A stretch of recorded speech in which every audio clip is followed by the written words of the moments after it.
And now to your weekend house call with WDSU medical editor Dr. Corey Hebert. This morning he's here to tell us how keeping a healthy smile on the outside also keeps you healthy on the inside. Today we're going to talk about dental health.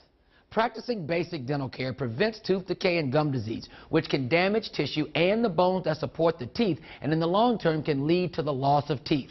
You must brush your teeth twice a day and floss once a day. If you use an electric brush, use the rotary head type that you take from tooth to tooth rather than cruising across the teeth with it. Use a soft brush and change brushes every 3 months. Use a toothpaste that contains fluoride, which helps prevent tooth decay and cavities. Avoid food that contains a lot of sugar, as sugar helps plaque to grow. Avoid using tobacco products, which can cause gum disease and oral cancer. Try to clean your tongue when you brush. Water pick devices, when used incorrectly, can actually drive bacteria back up into the gums, which can lead to it lodging in other parts of the body, such as the heart. So be careful with those water pick deals. It's easy to ignore the effects of poor oral hygiene because they're hidden in your mouth. But gum disease may point to problems with diabetes and heart disease, and loose teeth could be a sign of osteoporosis. Low-carb lifestyle junkies are more likely to suffer from a very seldom discussed side effect of such diets called halitosis, aka bad breath.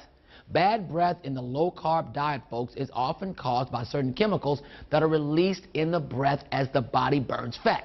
They're called ketones, and entering into a fat-burning state of ketosis is the hallmark of a low-carb diet. So the good news is that if your breath stinks, you're probably doing a good job of sticking to that low-carb diet. Drinking plenty of water helps dilute the concentration of those ketones, and in addition, chewing fresh parsley can help that bad breath. And what about home tooth whiteners?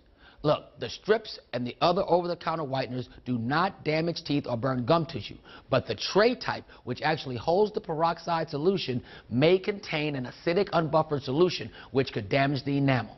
The best tray type lightening is provided by the dentist, who can control the solution and the timing. For the fastest and safest whitening, you need to get the high-intensity light systems. Just remember to keep those pearly whites sparkling, and it will really pay off in the end, my friends. I'm medical editor Dr. Corey Hebert with your weekend house call.